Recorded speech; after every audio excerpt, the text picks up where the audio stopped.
like to welcome you to Boy Meets Wellness, a podcast that discusses the complexities, celebrations, and challenges of building a wellness ritual as a BOI, a person who is born obviously incredible. You are now listening to Boy Meets Wellness with poet, motivational speaker, and wellness lover, Evolve Benton. BOI, born obviously incredible, especially when you wear it pretty.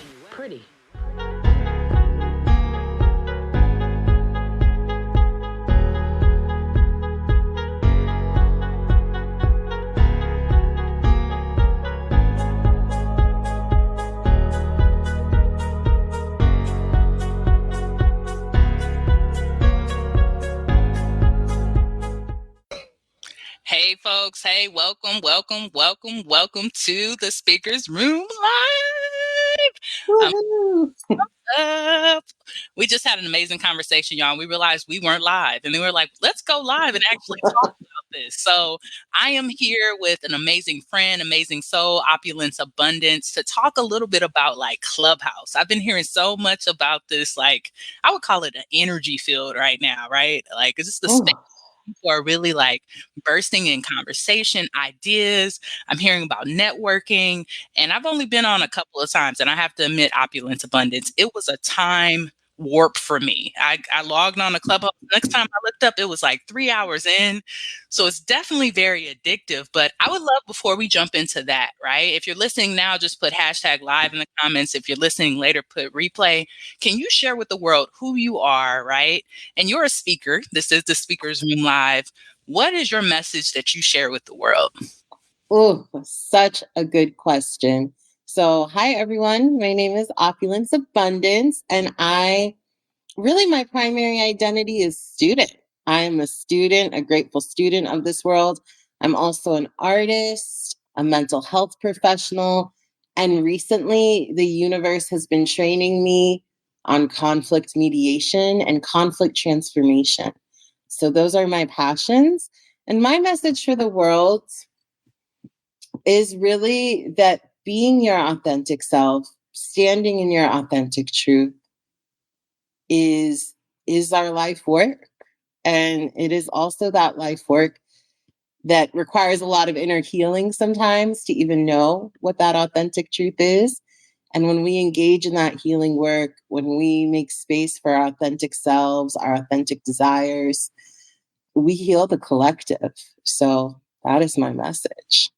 Thank you. Thank you for settling us in that, right? Like this concept of like healing the collective. So a question I have for you, right? Like as a person that uses their voice for that, because you're talking about like conflict mediation, and I forget the other way you framed it, but like conflict healing, transformation, right? What do you find people struggle with the most when it comes to using their voices in those particular spaces? Such a good question, Evolve. And if I can just use an analogy right here, I would ask you to think about a dog and an owner walking their dog, right? Imagine the dog sees something in the yard and they start pulling at it. And then the owner says, we're not going there. And so they pull back, right? And in that situation, you have the leash and you have two people pulling. And sometimes, I don't know, some people have well-trained dogs that when you pull, they follow along. But imagine this dog. The harder you pull, the harder they pull. That's what I see happens in a lot of conversations.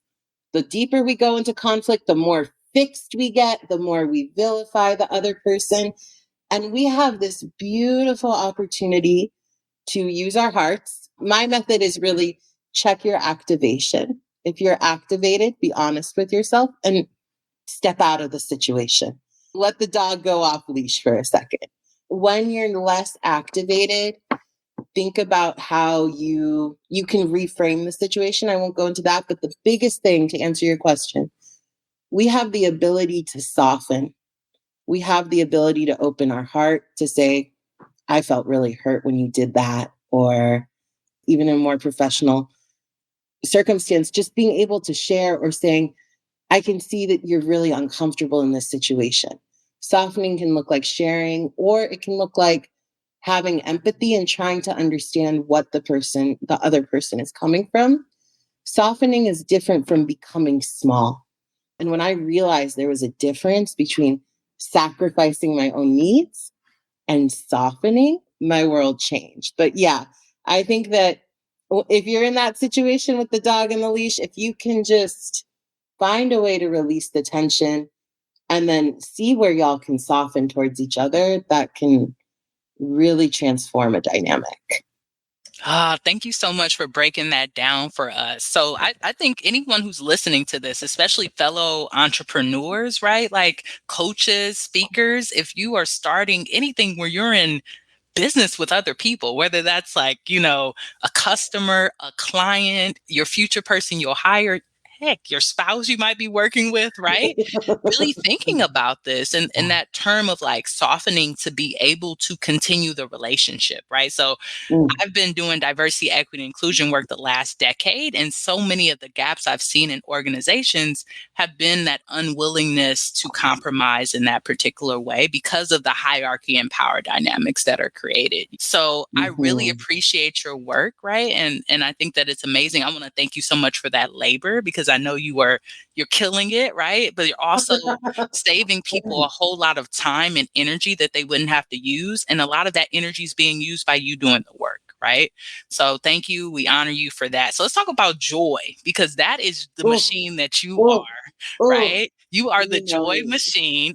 For folks who don't know, Opulence and Abundance and I got a chance to work together in Speaking for Profit Academy. We'll talk a little bit about that later. But the joy that you brought into the space, and intentional joy, was so powerful. So can you just frame for people, what is joy for you, right? And how do you spread and share that with the world? That is so kind. Thank you. Thank you for naming that, Evolve. And thank you for celebrating my conflict work. I want to celebrate my amazing mentors that have led the way. And I'm thinking of Leah Lakshmi Pipenizer, Mia Mingus, and Miriam Kaba. Mia has an incredible blog called Leaving Evidence that in there she actually gives a 4-step, like how to give a perfect apology. And I recommend it for everyone to read. We all need to know how to give a good apology. So just wanted to shout out Mia and thank those femmes that came before me for their labor. So joy for me this is such a good question. I love it. I love it. Joy for me is being completely present in the moment without expectation and just feeling joy, feeling it's just complete presence for me. I can't believe I'm saying it that way as a student of Buddhism. I never thought I would get to the point where I'm like, oh, it's presence, but it really is. And to me, joy can look like cutting up vegetables for my breakfast while feeling the breeze on my face. It can look like just being in the presence of my loved ones while walking through nature. It can be the other day I was driving and I saw this girl at the bus stop and she was just reclined with her eyes closed, just taking in the sun. And I was like, oh, she's channeling galactic joy right now. So what I know about galactic joy is that it's available to us always. And it is the feeling of being present without expectation, being open and receptive to what's around us, and being connected to something bigger than ourselves. Those are the elements of joy for me. One other thing to add is that definitely when I was working with you, and ongoing conversation I have that centers me is when I do anything, how can I do it with galactic joy? What do I need to show up to an uncomfortable conversation with joyfully? What do I need to tell someone that they're crossing? How do I tell someone they're crossing my boundary, but with joy? What does it look like to commit to joy being a daily practice? And for me, that definitely looks like a lot of inner work of seeing what my needs are. So I can see, why do I have so many expectations? Do I have needs being unmet or that, aren't clear? And the biggest piece of it though, is to protect my galactic joy, I need boundaries. I need to make sure I'm eating well, I'm running, having time to meditate, because if I'm not connected, it can be really hard to tap in. So that's sort of my spiel on joy.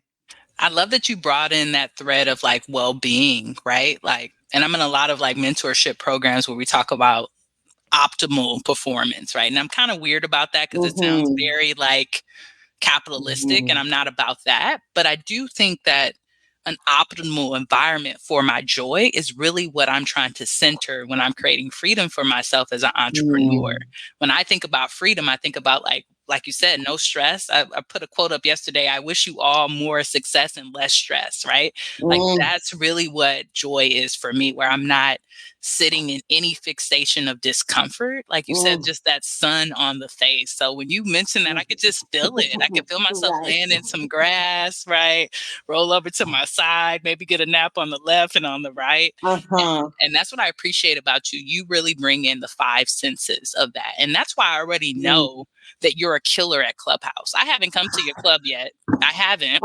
But I can only imagine because of the way that you share, right? It's so tactile. You're including more than just like things we hear. You're including what we can touch, what we can smell, what we can feel. And that's so important when it comes to doing audio work, right? Some of the best people who even do audiobooks, they're amazing at really being able to like set the setting and make you feel like you're there without even seeing an image, which is super duper powerful. So let's talk about you. Let's talk about Clubhouse. Some people don't know what Clubhouse is. So let's start with the very basics. What is Clubhouse? How do we get invited? I got invites if I need to send them, folks. I don't even know how to send them. This is a great place to start. So Clubhouse is an app, relatively new. I think it came out in like March or April of 2020. So kind of in the first waves of the pandemic. It is invite only right now. I do think I have invites too. If anyone needs an invite, we got you. I do think that there's another option where you can download the app and you can join a waiting list. And if you do that, it'll alert everyone in your network who is on Clubhouse, and they'll have the option to add you. And so once you're added by someone, this is a really important fact. Once you're added by someone, their name is always on your profile.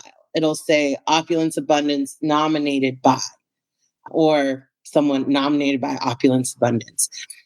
I say that's important because I have heard stories of people who got that notification, like someone in your network wants an invite, and they clicked without looking, and it was an ex-partner or something of that nature. So you want to be mindful of that. On a privacy note, when you sign up for Clubhouse, they ask for all access to your phone contacts. So that is how you are linked to people on there. To get an invite and to send an invite, someone needs to be a part of your contacts. So like if I'm adding someone who I don't know, or like maybe we're all in a Facebook group and someone had invites, I would just ask them to send me their number, and then I would add it into my address book. And then if you go into the app, there's like an envelope at the top of the screen, and you'll know if you have invites because it'll have like a sparkle emoji on it.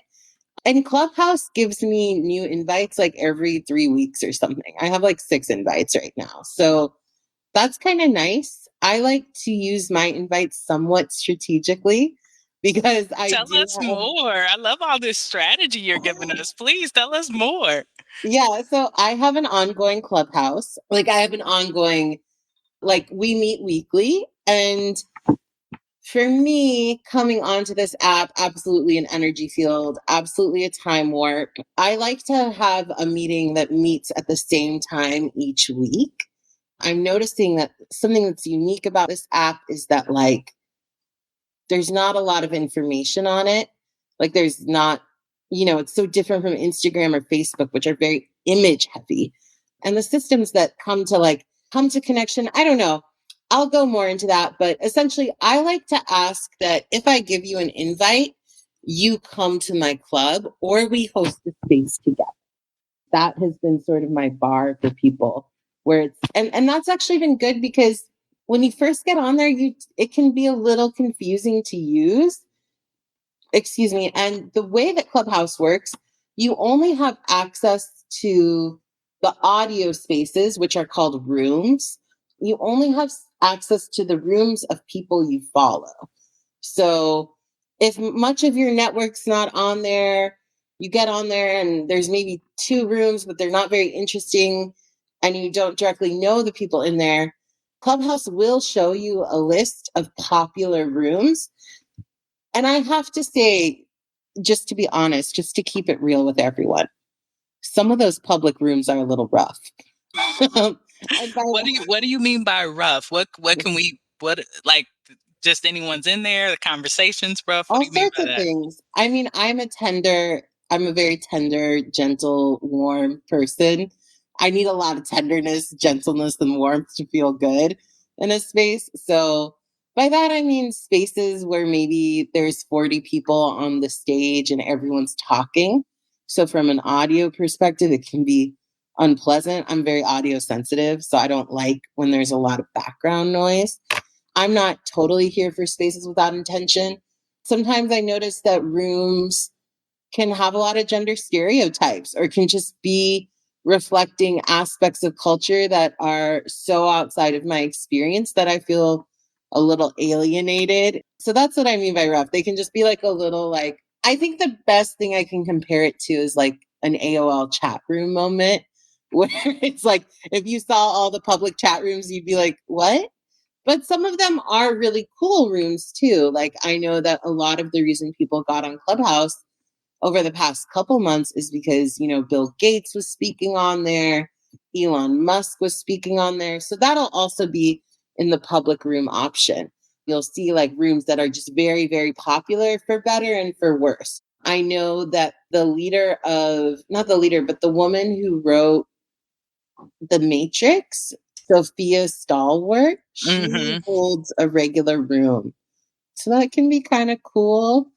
So when you go into a room, right? Because I think Mhm. what someone told me this, and you've probably been to conferences too, right? Like it's like going into a conference, and pretty much you could just go into different workshops, right? Like throughout your conferencing experience, are you able to talk to the people in that room in particular? Like how does communication work? Because I know that that's one thing I was really confused on when I got on. I got on and I did a room, right, just randomly with my partner. And then people were like, when people like press a button, that means they want to speak. And they were trying to like explain to us some of the mechanics. So can you break that down for us just a little bit? Yeah, I love the question of how people communicate.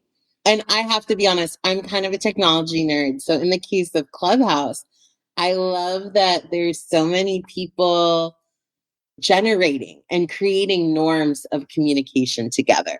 So, one of the things I was thinking about before this call was about how this is just a thing to put out there to someone.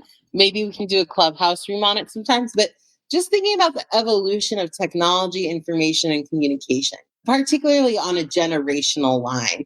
Thinking about MySpace, where we could customize the background. We could have like all these photos and all of that. We have theme songs play. Then going to Facebook, where we have less control over the profile, but we're still sharing an enormous amount of information. And even Instagram, we're now sharing less. Your family can't find you on there. Your name's not on there. But we still have like some of us have a lot of photos on there, and thinking about how youth engage with that. One of the things I noticed is that I see a lot of people who are younger than myself, and I would say like Gen Z. I noticed they only have 2 or 3 photos on their Instagram grids and they circulate them. I'm like, wow, that is so cool. Thinking about Snapchat as a very ephemeral information it might be stored in the database of the server, but it's not stored there for everyone to access. Clubhouse also feels ephemeral. I think that's why your description of it as an energy field is so apt. So on this app, you open it up, there's a bunch of rooms, very minimal. When you first join, you'll have a little they call it the party hat, and it's just like a little cannon with like some confetti spraying out next to your name.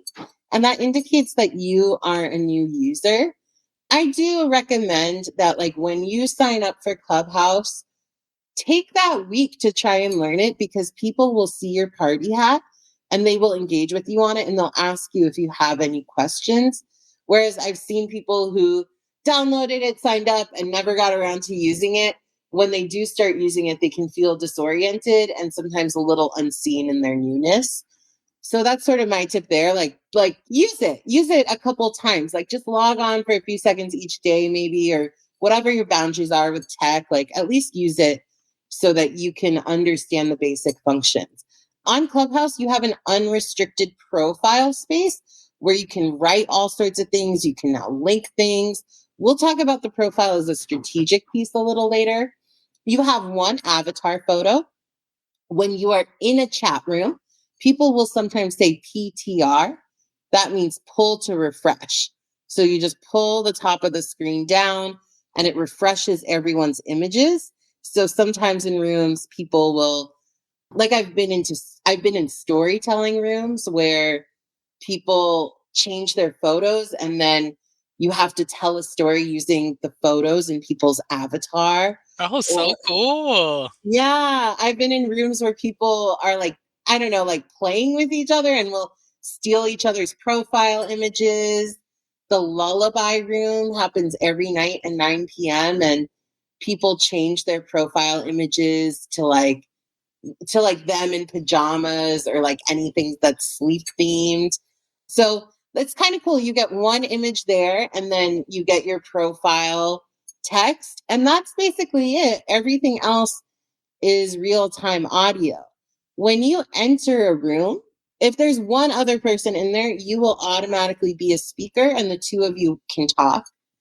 If you enter a room and there's more people in there, like, even if there's just two people in there, you will be in the audience. You can raise your hand to speak. There's like a raise hand button. And then there's also a button that says leave quietly. There is no leave loudly. That was like one of my questions. I was like, do we loud leave here? No, no. You can always do an Irish goodbye. And that's what makes it really nice in conference, like, is that you can just bounce from conversation to conversation. You can also do what they call pinging people in. So if you're in a conversation and you want more people there, there's a little plus sign where you can add people to the conversation. And those are sort of there's a couple other nuances. One is that if you're a speaker, so there can be more than one speaker. So if you raise your hand and then whoever is the moderator, they invite you to speak, you accept the invitation, you're added to the stage. When you're added to the stage, which is what they call like the part of the app where the speakers are, your mic will automatically be unmuted. So that's something to pay attention to. If you're added to like a big conversation, you're going to want to be mindful for when they add you so you can mute your mic right away. And then like when you're up there, that's called the stage. If someone says something that you really agree with, you tap your mic rapidly, and that's how people convey applause or snaps. Oh, okay. I've been in a few where they were doing that. I was like, oh, do they saying they can't hear me or? I know. I'm like, when I first saw it, I was like, what's going on? And there's so many cool conversations happening around like access in some rooms because people will indicate they're done talking by putting their mic on, but there are deaf and blind users of Clubhouse. The etiquette to make the space accessible is that when you start talking, you introduce yourself. You say like, this is Opulence, blah, blah, blah, blah, blah. And then when you're done, you say, I am done talking. And then you mute yourself. So you might see that in a few rooms. I love that. I was wondering about that. So thank you so much for including that. So let's talk about your room that you do weekly, right? You have this weekly room that you do. Actually, it's popping off today, if I'm not mistaken. As a speaker, right? Like, have you been able to see audience growth? Because I know a lot of folks have used that. Are the same people coming back every week? That's a great question. How my room got started is that I was speaking in a room, a fairly large room, about my experiences of growing up as a Hindu in the South. And someone in that room was like, hey, thank you for speaking. I really want to talk to you because I've never met someone who's Hindu. And I was like, well, I want to talk to you.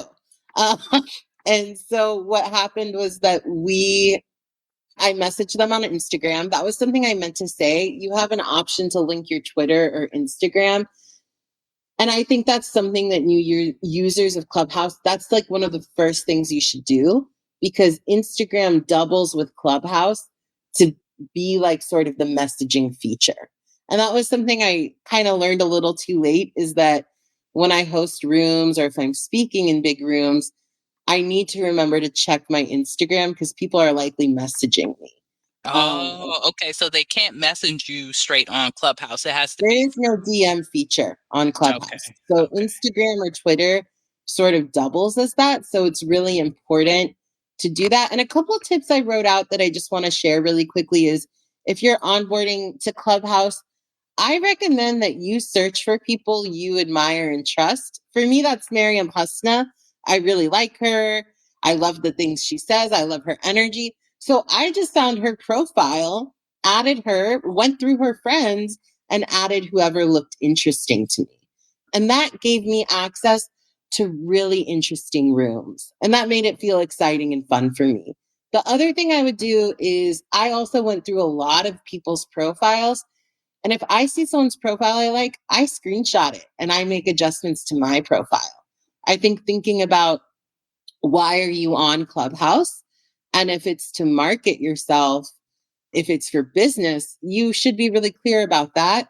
And I would also say hold some boundaries around the rooms you go in, because everyone who follows you can see the rooms you're in. Oh, Um, wow. I didn't know that part either. So it keeps track of you. yeah, yeah. So, like, I know there was a big discussion about OnlyFans, and someone who runs Lullaby Club, and he's now the Clubhouse icon, Axel Mansour. He was in the OnlyFans room, it was called something a little inappropriate. And someone told me that they screenshot his name under that room because it felt a little shocking to them. And I was like, oh, that's really interesting. So if you're really on there representing your business, think about that.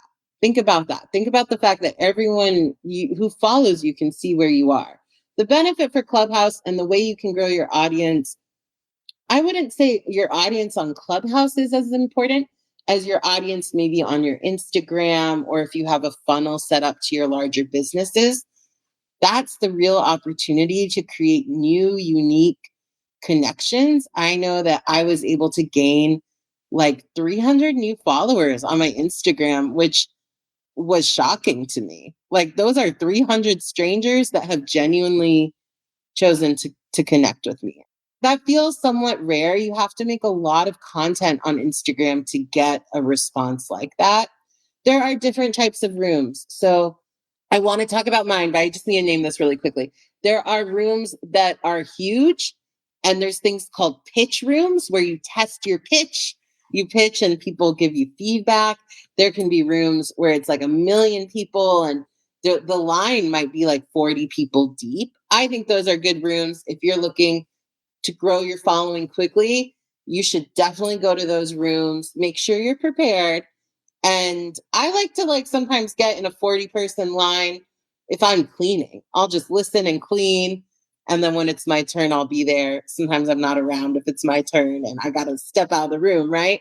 So there are those rooms like that. There are rooms that are more mid-size where someone's hosting and inviting audience feedback, or maybe there's a panel. You can do so much with rooms. I know that for myself, I prefer rooms that are maybe like 4 to 15 people. The conversation is going, it's intimate.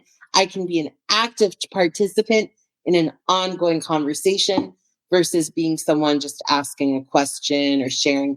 It's a little less rigid. The ways that I have found, obviously holding the room, being a moderator gives you a lot more power and gives you a lot more visibility.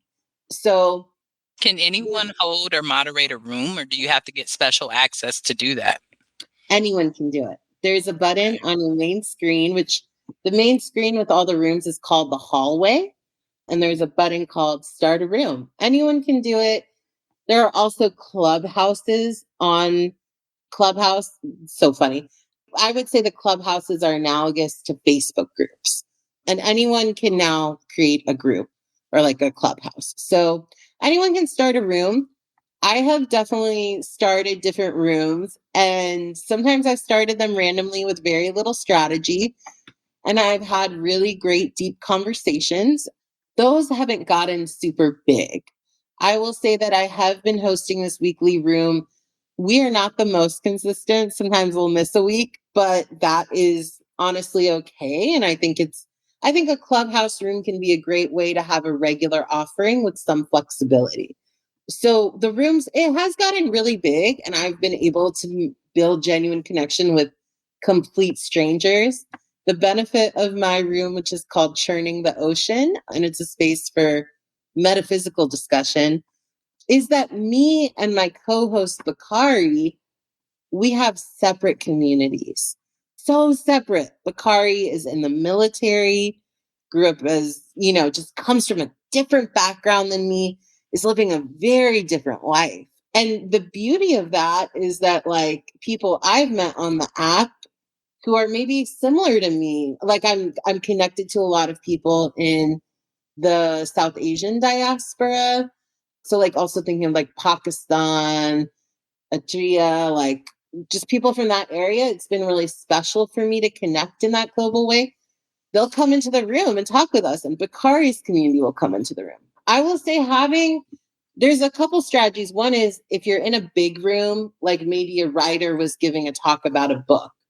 Like I know Malcolm Gladwell was on there. That room will end and a bunch of people will flood the hallway. And that can be a great time to start a spontaneous room.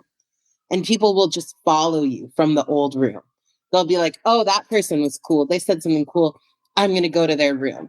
If you're feeling the intuitive nudge, and if it's at a time that makes sense, I know my friends have had a lot of success doing like lunch hour rooms or, dinner and chill or like, Friday night drink rooms. So those are like a couple ways you can do it. I also think there's a lot of power in having 2 or 3 people that you start a conversation with an intention and allowing that to draw people in. Rooms can definitely go viral, which is kind of an interesting thing that happened to my friends. They're always holding events, and then they hosted one room and the creator of Patreon ended up in it. And when he entered, it just got flooded and like thousands of people entered. So wow. How did they get them? Did they ping them or they just showed up? no, I think for some reason, because the connections on there are truly sporadic. And an example of that is that someone who had a room that went viral, I ended up in that room and I liked it because there are people on Clubhouse that don't feel real.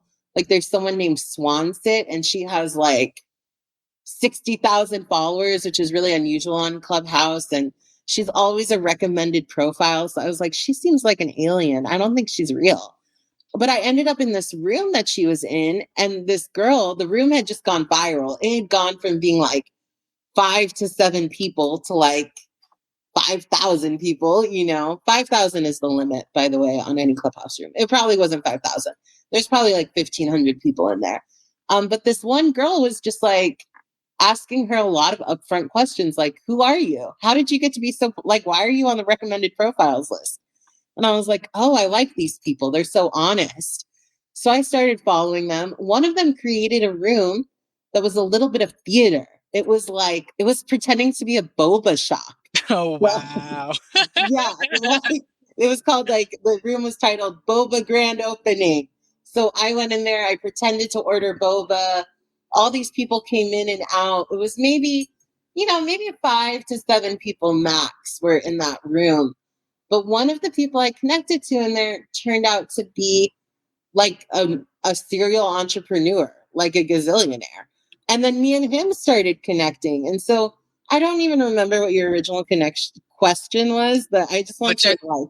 Yeah, you're showing the power of how people can kind of be connected in the space and you never know who you're going to run up to, right? Like, or I guess club up to. I don't even know how to describe it. I think what the really cool key points that I'm getting from you today, right, is that it's not just about jumping on Clubhouse, right? Having a strategy, right? So that you don't get, number one, lost because you want people to greet you when you're new, right? I love that idea of screenshotting other people's profiles, right? To see energetically what do you want to share and how you want to share it. I've started to do that as well.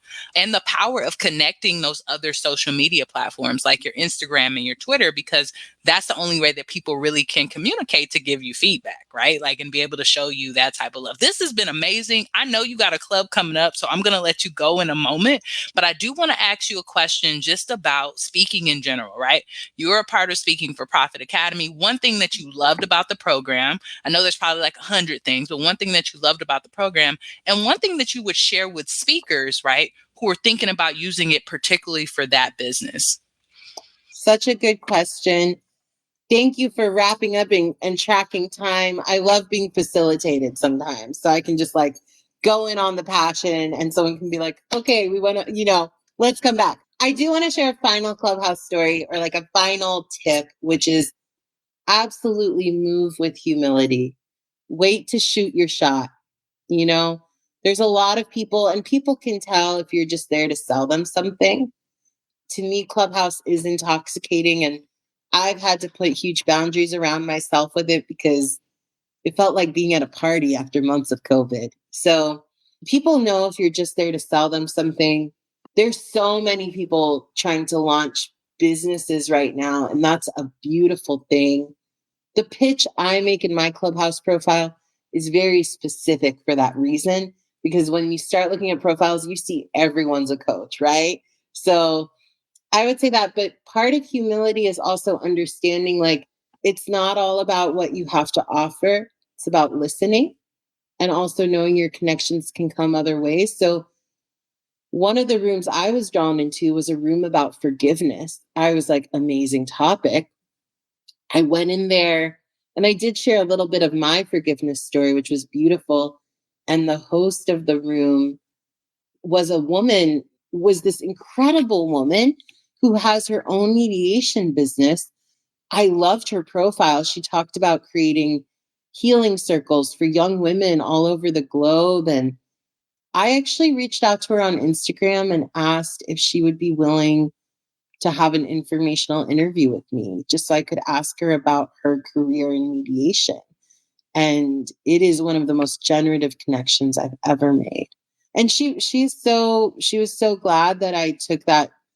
She was so grateful and so generous in response to my ask to interview her. So when I think about Clubhouse, there are amazing opportunities for genuine connections with people you would never normally meet. And that's amazing. And really the key, though, I think, is it is a space for learning, So just encouraging people to soak that in and to remember we can always learn. And speaking of, for Speak for Profit, can you just say the two questions again? Yeah. And thank you so much for telling that final story, because I think that's super important around that humility. So I appreciate that. I was asking you one thing that you loved about the program, right? That you want to share with the audience. And then a tip of like how speakers might want to utilize Clubhouse in particular. Okay. The one thing that I loved about the Speak for Profit program, just one thing, huh? Give me two if you want. Okay. Well, one is, I really appreciated that you never rushed me. You were never, you definitely have strategy.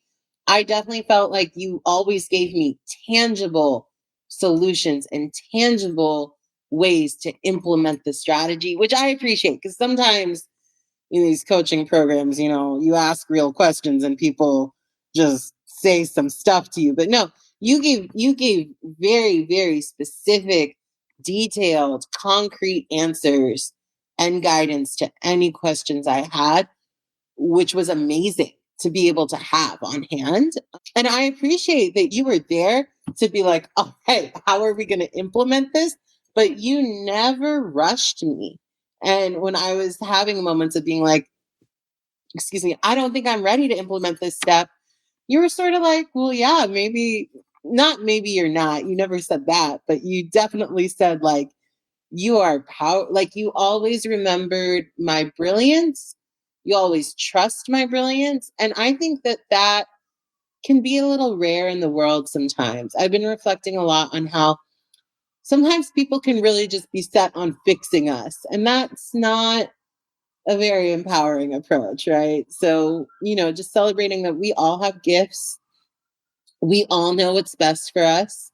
And I really appreciated your encouragement for me to like check in with what I need to be sustainable, check in with my pacing, for me to value and honor my time, and for me to really share my gifts, but to not rush it. The second thing that's great for Speak for Profit, outside of the coach, right, is the container itself. It's going back to magnetism.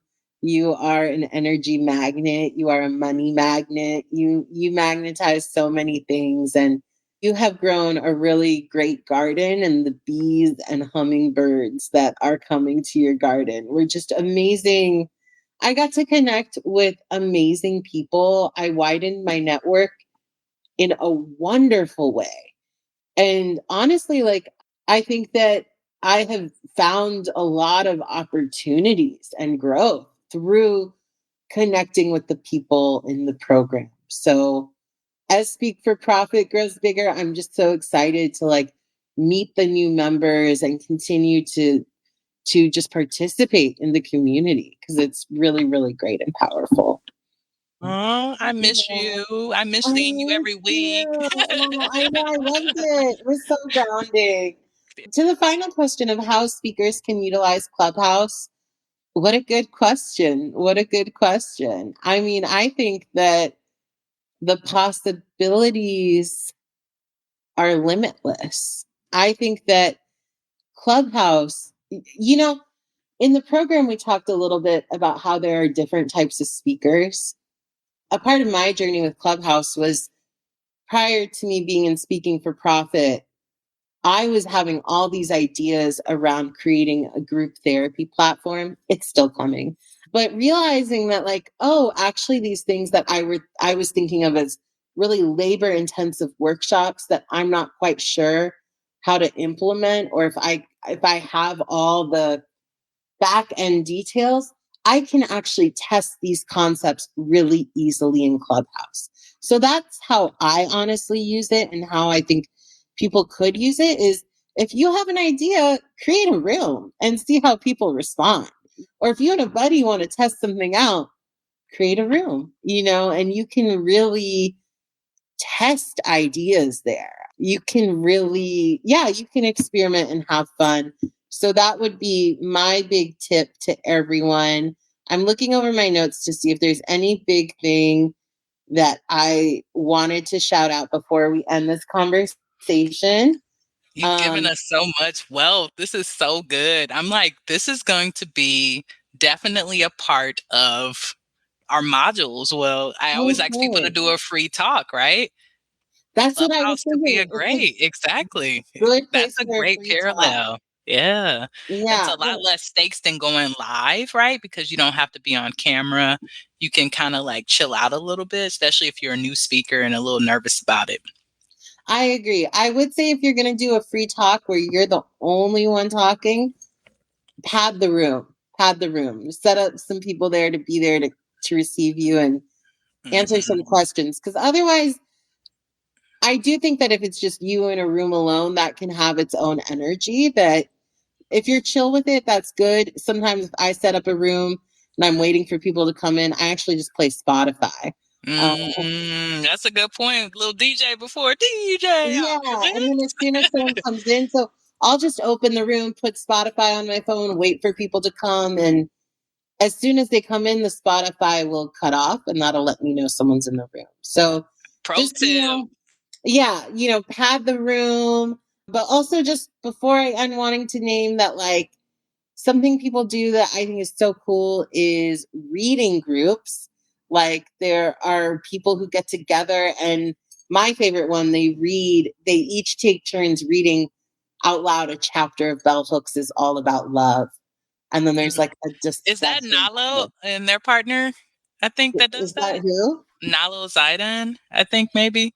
I don't know, Okay. actually. I Okay. don't know. I know that Angela Johnson's one of the people, but that's Okay. Okay. Yeah. I seen someone else popping up reading books and I was like, this is so cool because this is something that like it's better than a book club for me personally. for me too. I mean, the creativity is endless. So, yeah. Anyways, this was such a joy to talk to you, It Evolve. I loved was. it. Thank you so much for being here. I appreciate you. I appreciate everyone who was listening. I know we have some questions about like how to get on Clubhouse. What I will say, we talked about in the beginning, so make sure you rewind, but use your handy dandy devices, right? It's all iPhones or iPads, any iOS. iPhones, Yeah, yes. so it's very exclusive, y'all. I do have invites and I've been taught how to use them strategically, so I think I am. But if you want to get one of my invites and utilize it strategically, I'm not going to charge you, but maybe we can collaborate and do a room together. Please hit me up in my DM. Opulence Abundance, how should folks support your work? How can, if they're like, you know what, I need some conflict mediation, I just want to come and talk to you about galactic joy, how do people embrace your work? Okay, so I have an Instagram called Galactic Joy. You can find me on there. I'm actually very exclusive right now. I only take soulmate clients. So if you are watching me and you're like, I need to work with that person, either for coaching, for conflict mediation, whatever, I would love to work with you. Send me a Facebook message. I'll be sure to find this video and comment my Instagram. And I also have Clubhouse invites. So if you're willing to attend my room or you want to create a space together, I kind of want to have a Clubhouse talk show. So I'm down to interview you. Hit me up in my Facebook DMs. This is perfect. Thank you so much for providing us so much knowledge. I want you to know I appreciate you, and I will be visiting your room very, very soon. So for folks who are listening now, thank you so much. And for folks who are listening later, we appreciate you as well. Until next time, peace.